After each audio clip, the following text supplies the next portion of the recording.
pasándolo. Desde aquí, mirar cómo es eso. De aquí para acá, que sumen abajo. Luego, aquí abajo. Sí, exactamente. Meterlo así.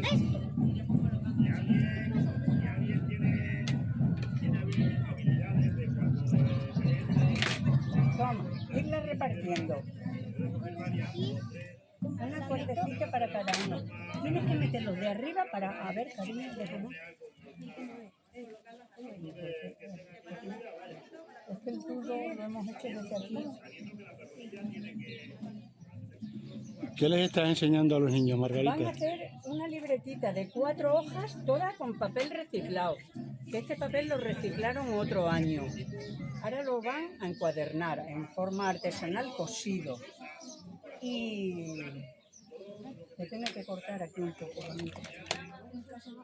Y luego van a hacer marcapáginas que pondrá eso, guía de lectura 100% papel reciclado. Le quedará así el marcapáginas. Ajá. Con lo que ellos quieran escribir. Cada niño luego escribirá lo que él quiera.